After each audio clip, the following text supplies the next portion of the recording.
মাস থেকে অন্নপূর্ণা যোজনার টাকা ঢুকলেও অনেক উপভোক্তাদের এখনও পর্যন্ত কোনো টাকাই ঢোকেনি। তাদের স্ট্যাটাস শো করাচ্ছে আন্ডার এনকোয়ারি বা রিজেক্টেড। তবে তাদের জন্য সুখবর, সেই সমস্যার সমাধানে এবার আবেদনকারীদের জন্য বাড়ি বাড়িতে গিয়ে যাচাই বা ভেরিফিকেশনের কাজ শুরু করলো রাজ্য সরকার। তবে আপনাদের ভেরিফিকেশন করতে কোন কোন ডকুমেন্টগুলি লাগবে বা কি কি দেখা হবে সমস্ত কিছু এই ভিডিওটির মাধ্যমে শেয়ার করব। তাই ভিডিওটি সম্পূর্ণ স্কিপ না করে প্রথম থেকে শেষ পর্যন্ত দেখতে থাকবেন, যাতে করে ভেরিফিকেশনের সময় আপনাদের কোনো প্রকার অসুবিধা না হয়। এবার একে একে সমস্ত ইনফরমেশন আপনাদের ভিতরে শেয়ার করব। জানা যাচ্ছে যে জেলা প্রশাসনের তত্ত্বাবধানে অঙ্গনারী কর্মীদের সহায়তায় ভেরিফিকেশন প্রক্রিয়া চলবে। যত দ্রুত সম্ভব প্রক্রিয়া শেষ করে যোগ্যদের চিহ্নিত করে টাকা পাঠানোর কাজ শুরু হবে বলে খবর।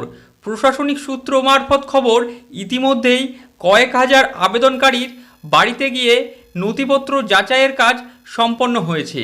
গোটা প্রক্রিয়াটি নির্ধারিত সময়ের মধ্যে শেষ হলেই যোগ্য উপভোক্তাদের ব্যাংক অ্যাকাউন্টে ৩,০০০ টাকা করে ঢুকতে শুরু করবে বলে প্রশাসনিক সূত্রে খবর।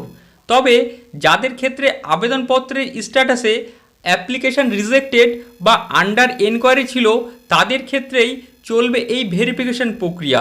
এবার আপনাদের ভিতরে শেয়ার করব আপনাদের যে সমস্ত প্রয়োজনীয় ডকুমেন্টগুলি আপনাদের রাখতে হবে বা যে সমস্ত ডকুমেন্টগুলি আপনাদের সরকারের তরফ থেকে দেখতে চাইবে সেই ডকুমেন্টের লিস্ট। তার আগে যদি ভিডিওটি ভালো লেগে থাকে ভিডিওটিকে অবশ্যই একটি লাইক করবেন। এবার আপনাদের সেই ডকুমেন্টের ভেরিফিকেশনের লিস্টগুলি এবার একে একে তুলে ধরব। ভেরিফিকেশনের ক্ষেত্রে আবেদনকারীর আধার কার্ড, ভোটার কার্ড এবং পরিচয়পত্র, এছাড়াও ব্যাংকের পাসবই, মোবাইল নাম্বার সহ আবেদনে ব্যবহৃত তথ্য মিলে গেলেই আবেদনপত্রে থাকা প্রশ্নের পাশাপাশি খতিয়ে দেখা হতে পারে।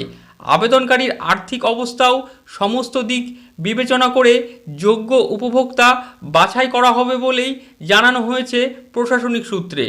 তবে প্রশাসনিক সূত্রে খবর, যাতে প্রযুক্তিগত ত্রুটি এবং নথি অসংগত, কেওয়াইসি সমস্যা, বিভিন্ন অন্য কোনো কারণে যদি কোনো যোগ্য আবেদনকারী সরকারি সুবিধা থেকে বঞ্চিত না হন, তারা নিশ্চিন্ত করতে এই ব্যবস্থা। অনেকেই মনে করছে সরকারি আধিকারিকরা বাড়ি বাড়িতে গিয়ে তথ্য যাচাই করলেই অনেকের নাম বাদ পড়া বা যোগ্য উপভোক্তা প্রকল্পের আওতায় চলে আসবেন।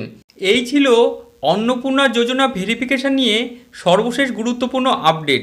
যদি আপনার বাড়িতেও ভেরিফিকেশনের জন্য সরকারি কর্মীরা আসেন, তাহলে আধার কার্ড, ভোটার কার্ড, ব্যাংকের পাসবই এবং আবেদন করার সময় মোবাইল নাম্বার দিয়েছিলেন সেগুলি অবশ্যই হাতের কাছে রাখবেন। ভিডিওটি তথ্যবহুল বলে মনে হলে এখনই একটি লাইক করবেন এবং পরিবারের অন্যদের সঙ্গে শেয়ার করুন, যাতে করে এই গুরুত্বপূর্ণ ইনফরমেশনটি সকলে জানতে পারে।